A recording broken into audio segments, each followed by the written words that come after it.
नमस्कार, स्वागत है आपका आज के ताज़ा और बड़ी समाचारों में। तो चलिए बात करते हैं खबरों को एक एक करके। अगर इससे पहले कि आप हमारे चैनल पर नए हैं तो चैनल को सब्सक्राइब करके बेल आइकन को दबा दें ताकि सभी प्रकार के लेटेस्ट न्यूज़ की जानकारी मिलती रहे। ईपीएफओ के 6 करोड़ सदस्यों के लिए आई बड़ी खुशखबरी। खाता धारकों को मिलेगा 7 लाख रुपए का बीमा। जी हां, आपको बता दें कि कोरोना वायरस महामारी के दौरान करोड़ों कर्मचारियों को राहत प्रदान करने के लिए कर्मचारी भविष्य निधि संगठन के केंद्रीय बोर्ड ने कर्मचारियों की जमा लिंक्ड बीमा योजना 1976 में संशोधन के लिए मंजूरी प्रदान की है। इसके बाद वर्तमान अधिकतम लाभ को 6 लाख रुपए से बढ़ाकर 7 लाख रुपए तक किया जा सकेगा।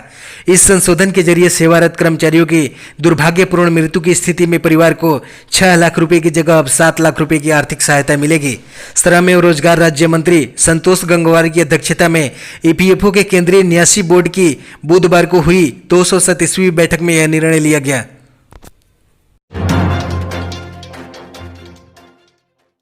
जल्द खुलेंगे स्कूल, स्वास्थ्य मंत्रालय ने छात्रों के लिए जारी की गाइडलाइंस। जी हां, आपको बता दें कि स्वास्थ्य मंत्रालय ने स्किल ट्रेनिंग इंस्टीट्यूट उच्च शिक्षा संस्थानों के लिए स्टैंडर्ड ऑपरेटिंग प्रोसीजर यानी एसओपी जारी कर दिया है। टेक्निकल प्रोग्राम्स में कोर्स कराने वाले इन संस्थानों को 21 सितंबर से लैब खोलने की इजाजत मिल गई है।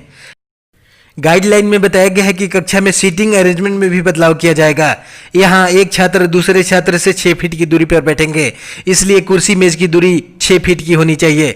कक्षा में अन्य जरूरी गतिविधियों के दौरान सोशल डिस्टेंसिंग का खास ध्यान रखना होगा।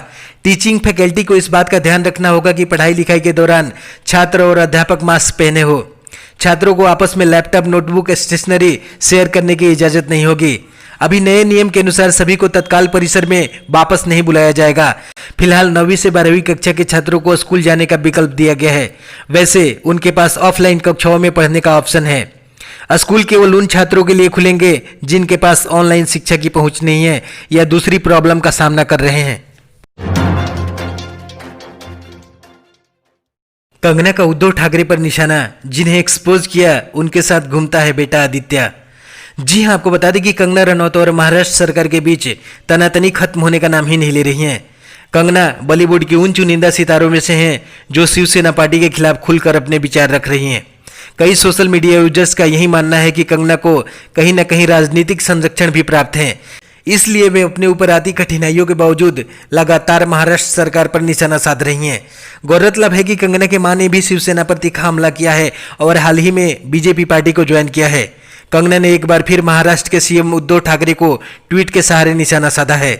कंगना ने ट्वीट करते हुए कहा कि महाराष्ट्र के मुख्यमंत्री की बेसिक समस्या ये है कि आखिर क्यों मूवी माफिया सुशांत सिंह राजपूत के हत्यारों और ड्रग रैकेट को एक्सपोज किया, जिनके साथ उनका बेटा आदित्य ठाकरे घूमता फिरता रहता है। ये मैंने बहुत बड़ा अपराध कर दिया। कंगना ने उद्धव ठाकरे को चैलेंज करते हुए कहा कि ओके, आप फिक्स कीजिए, अब देखते हैं कि कौन किसको फिक्स करता है। सस्ता हुआ पेट्रोल और डीजल, कीमतों में बड़ी गिरावट। जी हां, आपको बता दें कि पेट्रोल और डीजल की कीमतों में आज बड़ी गिरावट आई है। सरकारी तेल कंपनियों ने आज फिर पेट्रोल और डीजल दोनों ईंधनों की कीमतों में कटौती कर दी है। इससे एक दिन पहले ही रविवार को कीमतों में कोई फेरबदल नहीं हुआ था, जबकि शनिवार को पेट्रोल और डीजल दोनों सस्ते हुए थे। इंटरनेशनल मार्केट में कच्चे तेल के दाम में सुस्ती छाई हुई है। इसका असर डोमेस्टिक मार्केट में भी दिखाई दे रहा है। पेट्रोल के दाम में 13 से 14 पैसे की गिरावट देखने को मिली है, वहीं डीजल के दाम में 14 से 16 पैसे तक की कमी आई है। कोरोना पॉजिटिव सांसदों का आंकड़ा 26 तक पहुंचा। जी हां, आपको बता दें कि सांसद के मानसून सत्र की शुरुआत आज से हो चुकी है। सांसदों की कोरोना टेस्टिंग में लोकसभा के 17 और राज्यसभा के 9 सांसद कोरोना पॉजिटिव पाए गए हैं। इन सांसदों का 13 और 14 को सांसद में कोरोना टेस्ट कराया गया है। कोरोना संक्रमित पाए गए 17 लोकसभा सदस्यों में सबसे ज्यादा 12 सांसद भारतीय जनता पार्टी के हैं। बाकी कांग्रेस के 2, शिवसेना, डीएमके और आरएलपी के एक सांसद हैं। इस तरह से संसद में मानसून सत्र में भाग लेने वाले कोरोना पॉजिटिव सांसदों की संख्या 26 तक पहुंच चुका है।